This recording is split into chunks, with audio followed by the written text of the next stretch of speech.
have 125 commissions and completed mini grids in place, over 60,000 mini grid connections, a total of close to 60 megawatts of EV capacity deployed, almost 8 million Nigerians electrified through mini grid and solar home system.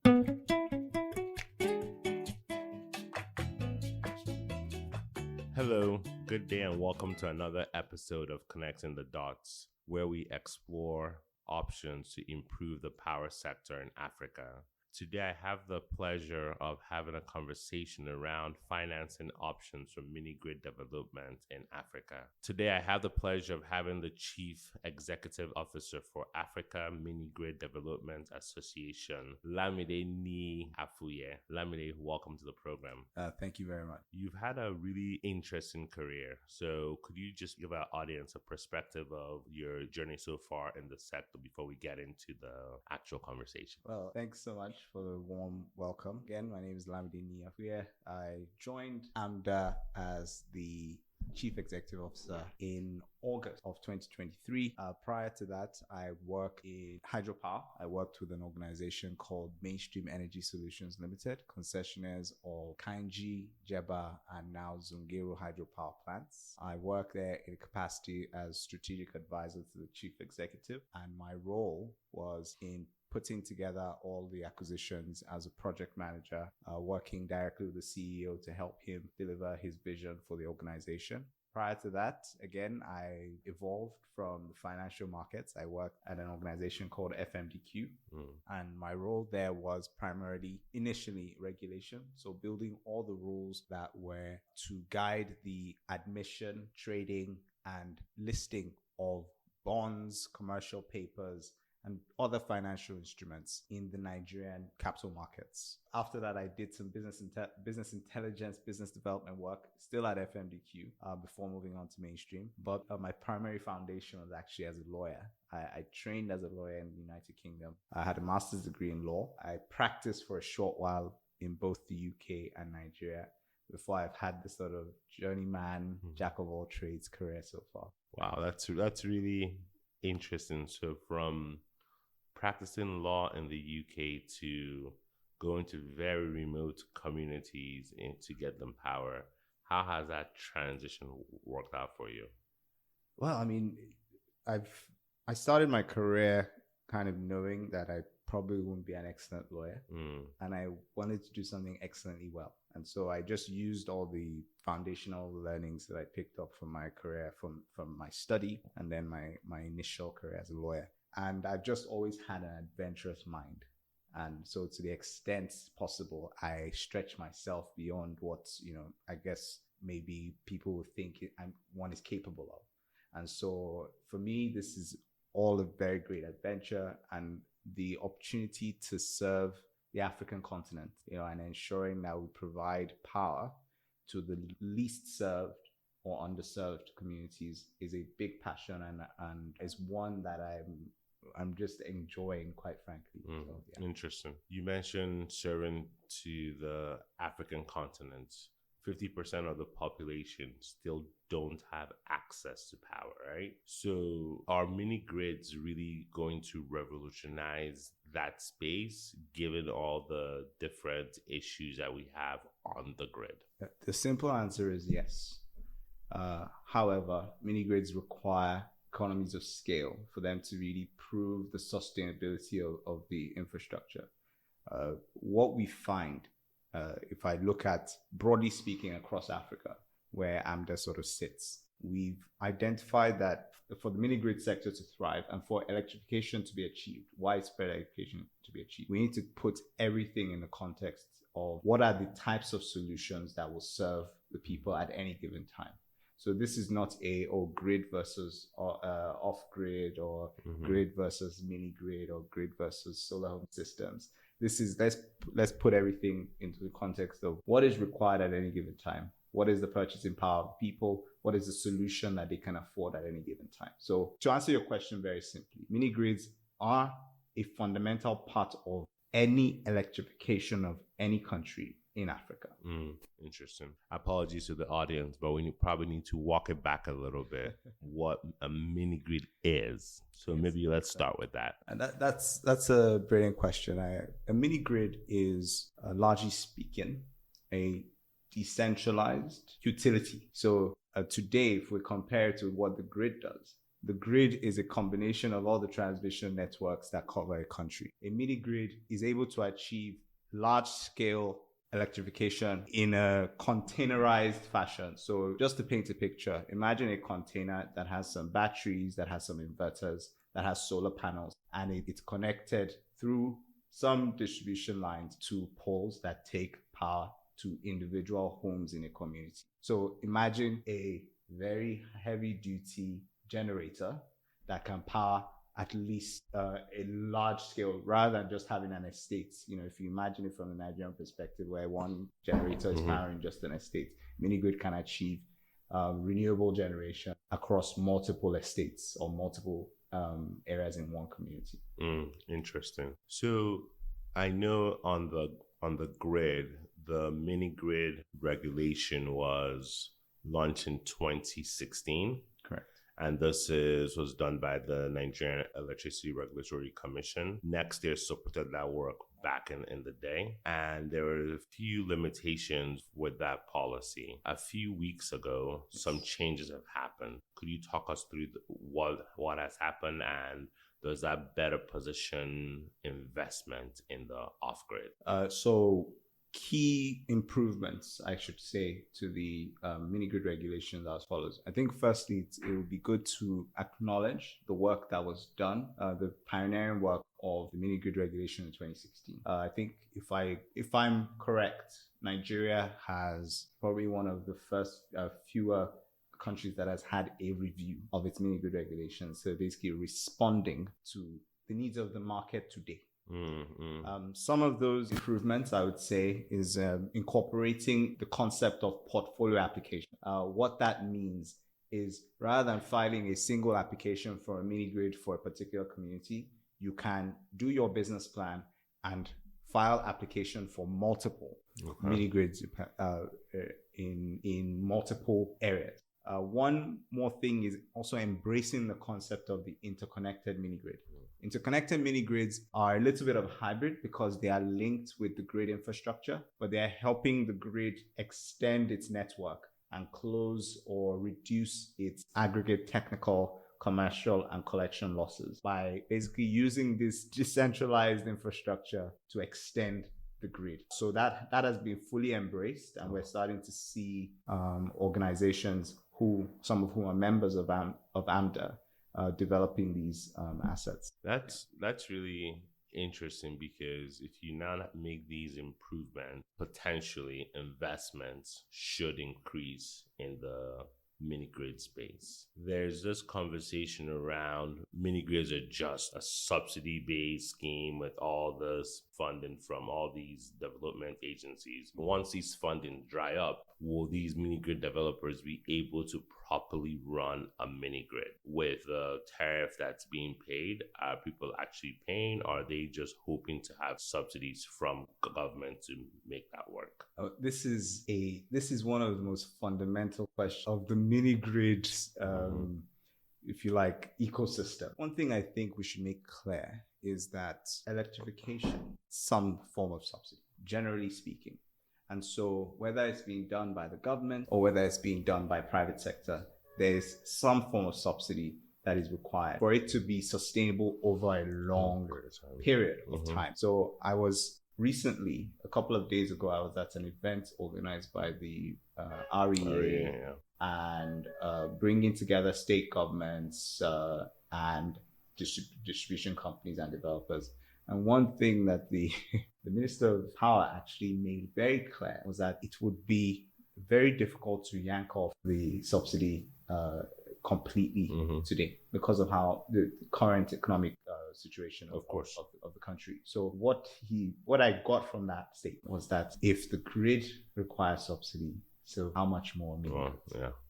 Now, there are business models that we've seen, or we've heard from some of our members, that prove that with economies of scale, you can achieve some level of gradual reduction in the subsidy that will be required.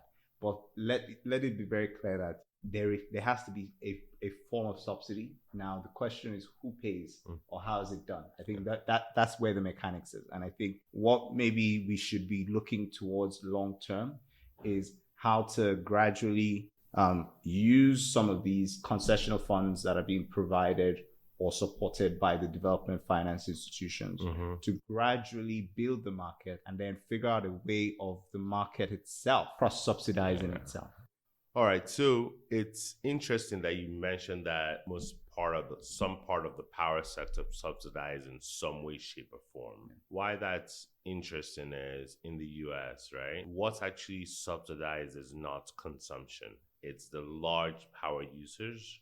Their factories are subsidized because they figure if we have a system where you have cheap power, you can produce more products, hire more people, create more value in the system.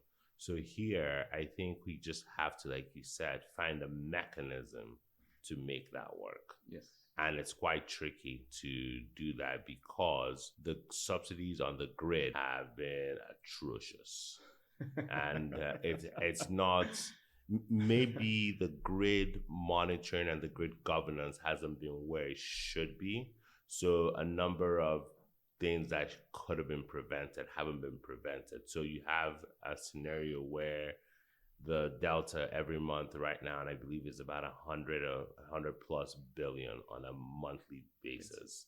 And you're now going into 2 or 3 trillion for what you've subsidized on the grid on a cumulative basis.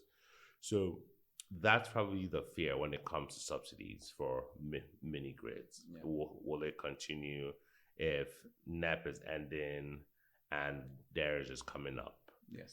What will happen if there's no DARES after this one ends? Will that money literally stop flowing? Or how will these guys be able to maintain their mini grid? There's a conversation around productive use of systems, right? Yes. Is that the linchpin, or are there other creative models that are being considered? Productive use is, apart from it being a very, a buzzword now, I think it's important. So what I was having, and I'm just going to go a bit practical. I was having a conversation with one of the commissioners of one of the states that has taken the lead in terms of building its own electricity market, if you like. And he was saying that he would ideally have mini grid developers. He knows his state very well. He knows where all the industries are. He knows where all the industries will be going, and he knows how he intends to industrialize his state. So if we talk about productive use, I tend to use we at AMDA tend to use the expression rural economic development, which means that first of all, you attract industry in various clusters of a particular geographical location. And that way, sort of speaking to what you said about what happens in America, where there's the industry, it means there's the jobs. It means that you have like some sort of anchor consumption, and you can take out the residual power to the various communities around them. Whilst there's industry, it means that those communities are growing because the earning capacity of the people, typically, I think if you go to, I think, is it Wolfsburg in Germany, for example, where the entire community is built around the Volkswagen factory. So that's how you industrialize, and you can't take one thing. So one thing leads to another. So productive use, if we deconstruct it, is tied to some form of industrialization of a community that helps generate that anchors the core consumption for the power, which would attract a developer to build their infrastructure, and by extension, see how they can put power to communities that surround that industry, if you like. So I think that's how I would address that. Yeah.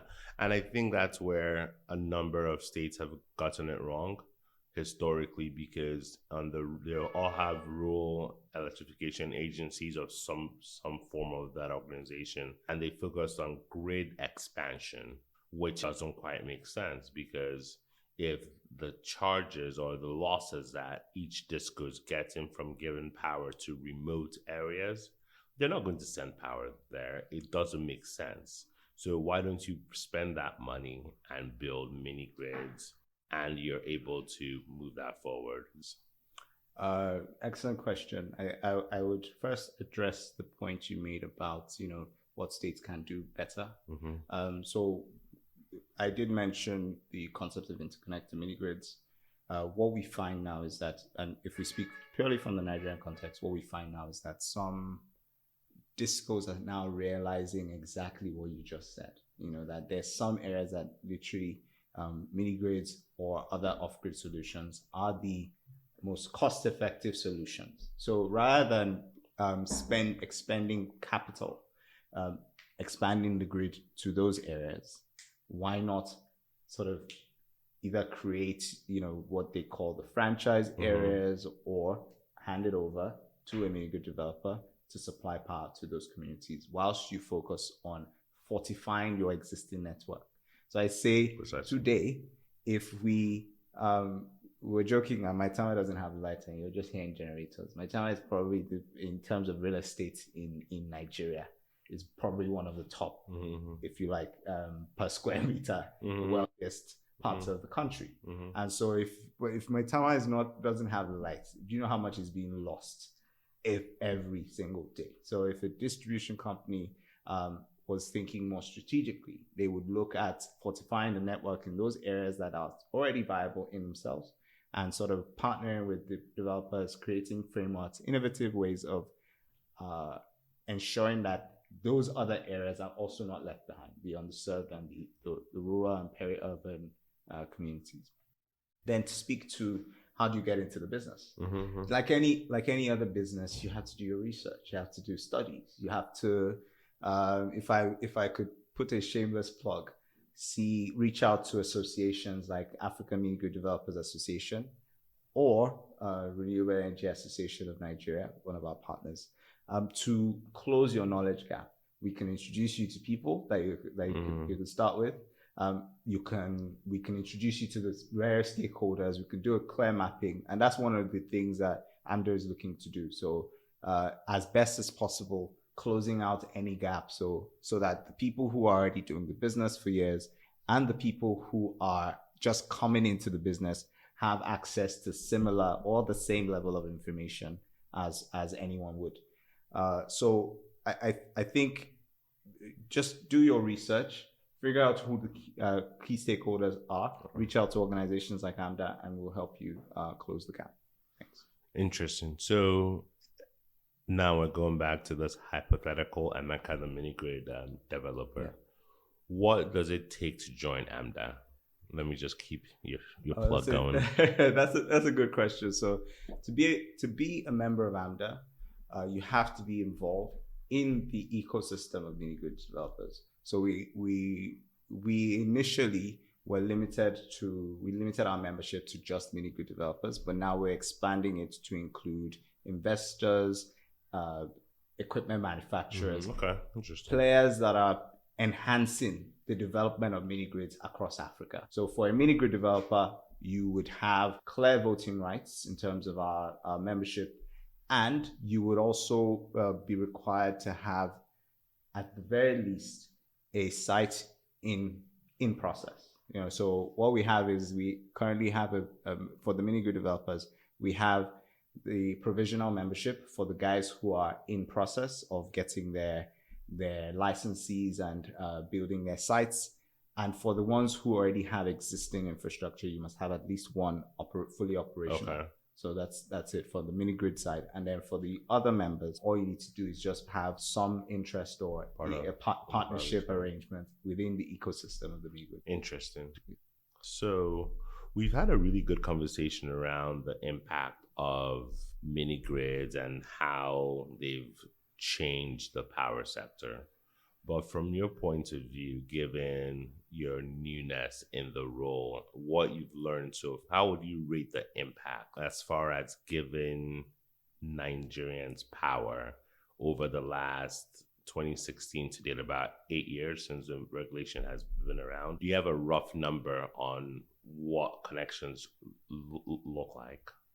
So if we were to use some of the statistics that the REA have published, I would say from the start of the NEP, we have 125 commissions and completed mini grids in place, over 60,000 mini grid connections, a total of close to 60 megawatts of PV capacity deployed. 60 megawatts? Yes, wow. 56.9, almost 8 million Nigerians electrified through mini grid and solar home systems, I should qualify. Total connections obtained 1.5 million under the NEP. And maybe one more stats that should be clear is close to 500,000 connections deployed to female-owned households and MSME. Interesting. Let me say a story. Sure. Actually, because one of the first things that I did when I joined was I needed to see what was on the ground, so I'm not sitting in an office and I don't really know what the mini grid does. I visited one of our members' sites somewhere in Gwagwalada in Abuja here, in the outskirts of FCT. First of all, it took us about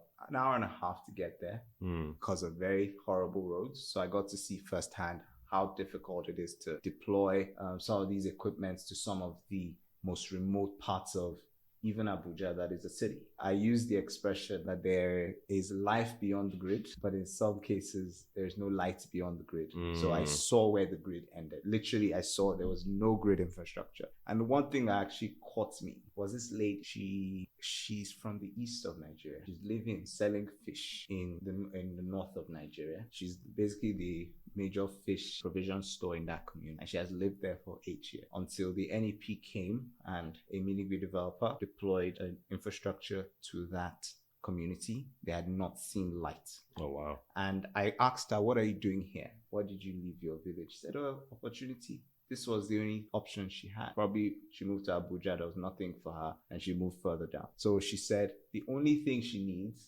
is good roads so that she can expand her business beyond.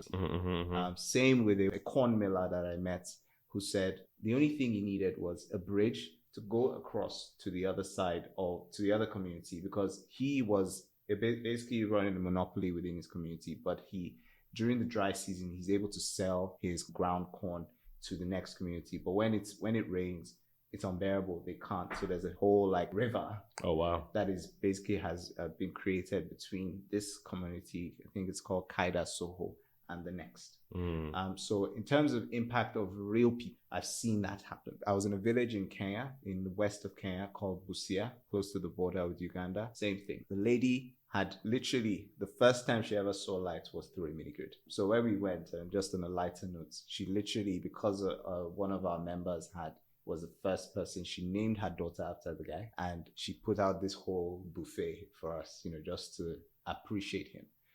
So in terms of what it does for real people, I can tell you that mini grids are providing, empowering people to see beyond themselves, to expand their business, to move to some of the remote parts of different countries to start entrepreneurship. That is, I think, for me, as beyond the numbers, that is real impact. Yeah, no. And I think one of the aspects of mini grids that worried me back in the day was around these things are off grid, obviously back beyond where the grid is no longer there. Looking through the security challenges in the country, there's kidnapping, different things happening. What are some of the pathways to prevent those things from happening on the mini grid sites? Or are you working with your members to address those challenges? What are you doing in that regard? That really, security is a big challenge, and it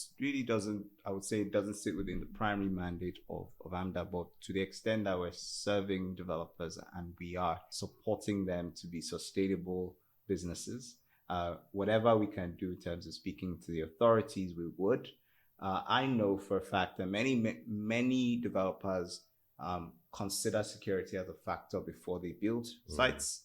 So they carefully consider those areas, but that doesn't necessarily completely eliminate that risk.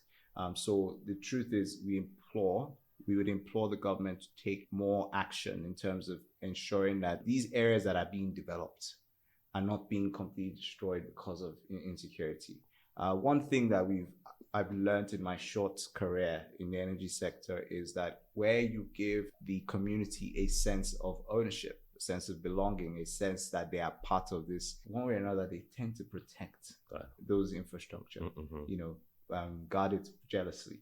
And so those kinds of things where you sort of embed some sort of corporate social responsibility to enhance the communities as well, that creates an ecosystem where they protect the asset and they see it as theirs. So it's not, there's no hard and fast rule because security is a very delicate topic, but we implore the government to take this seriously. We encourage many developers who factor it into their business models to also provide some sort of sense of ownership to the communities. Those are ways to mitigate the risk of security. Interesting. So the next question around sustainability of mini grid. So the mini grid regulation limits the size of a mini grid to 1 megawatt, right? Correct. Would the association like to see that expanded? And what other recommendations would you give government? You've given me a through pass. If I use the football terminology. So I think Nigeria today, and I quite understand that because you have multiple interests, we've decided that we're going to leave, or the regulator has decided that we're going to cap it at 1 megawatt. But I use the example of DRC, where you see the emergence of what they call metro grids, which are mini grids, but they're powering cities. They are, I think, you see some up to 10 megawatts. For us to fully explore the potential of mini grids, I would say that we probably should not put a limit or that. I would say that 1 megawatt limit may be a bit too low. We should consider expanding it over time, and that's one of the things that we pushed when we were asked for feedback to this new regulation.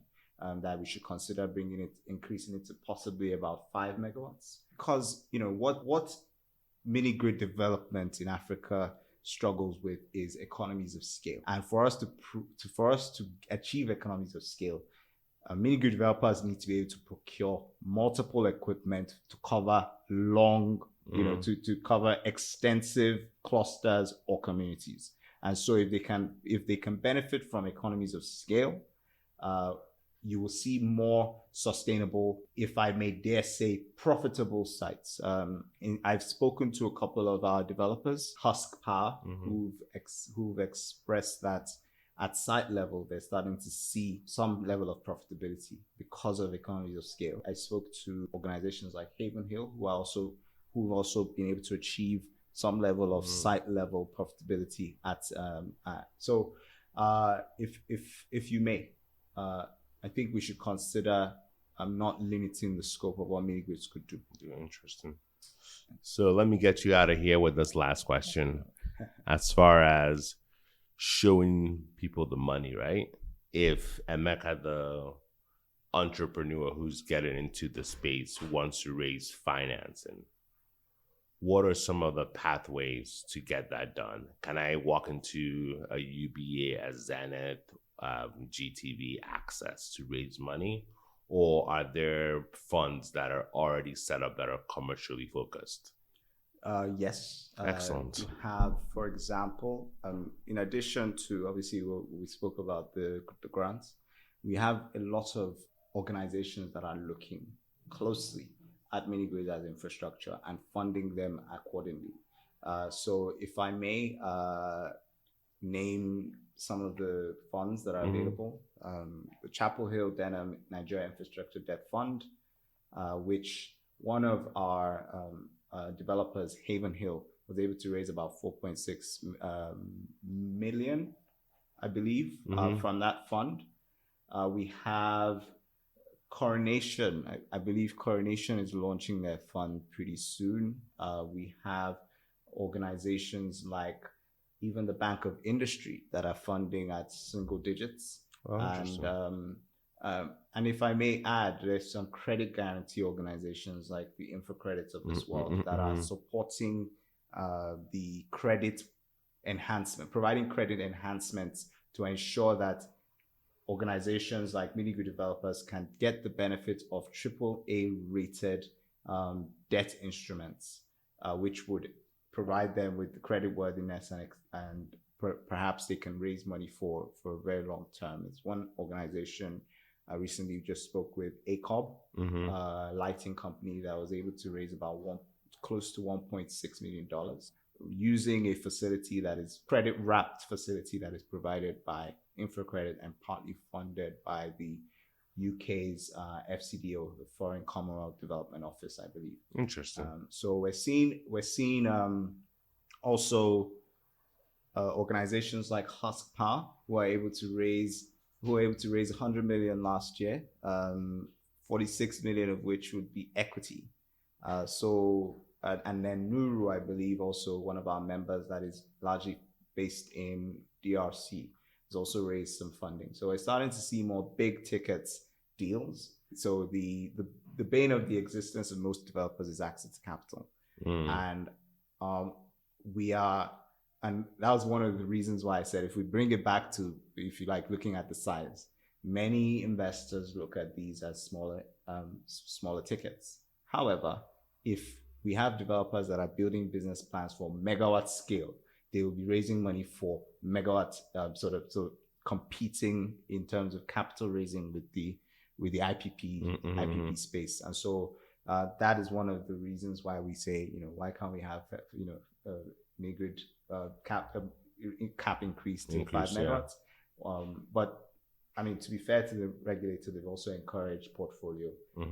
So the emergence of mini-grid developers thinking beyond the pilots, thinking long term. So within X number of years, I want to have achieved X number of connections by X number of mini grids. We are able to see organizations and funds, like I just mentioned, that are looking at the long term. Some of these funds are capitalized through pension funds, which is patient capital. So they have a long-term outlook. And so they are looking for assets, where I think in terms of big deals, where they're not that many. And so I would say, let's stop talking about, these are too small. Let's start looking at, one, the impact, two, the long-term sustainability, and three, the overall electrification of Africa and Nigeria. No, that's a really good place to end it, because I think financing is critical, and having a contract-based market, that you have a supplier who gives you money and you return it with a margin on top. Yeah. That's what creates markets. Yes. Because if you're in a position where, like we are on the on-grid side, where you buy gas from a gas co, he gives you 100%, you give him back 30%. Yeah. Those mechanisms will not work in the space, because people have learned their lesson on what not to do. So we're hoping that this financing actually goes into more effective and actually working mini grids, not where you have a subsidy goes away, then all this money that you raise is now in trouble. So this is really interesting, because the perception was that mini grids are funded by NEP, GIZ, and the World Bank. If they go away, then they're in trouble. But you've mentioned 5 or 6 different pots of funding, and it's really, really great to hear. So thank you again for spending some time with us. No worries. Any parting words? No, I said thank you for having me. Again, the African Mini Grid Developers Association is an industry association that is supporting the lives of mini grid developers, but also supporting the sector. Our cardinal pillars are ensuring our members get value, policy, regulatory, and regional coordination. So we want to see we want to make an impact across Africa and not just select countries. access to capital. So we speak to the organizations that provide concessional financing. We speak to the organizations that provide the commercial financing, and we also try to impact the fundraising capabilities of our members. So that's speaking also to creating member value. And last but not the least, we have a flagship report, which we call the Benchmarking Africa Mini-Grids Report, which is a resource for decision makers to understand what is going on in the whole continent. So when I use the expression, think mini-grids, you think of AMDA. So we're very much a partner to ensuring that all stakeholders have the relevant information on mini-grids on the continent. Thank you. Excellent. Thank you, Olamide. We'll see you soon.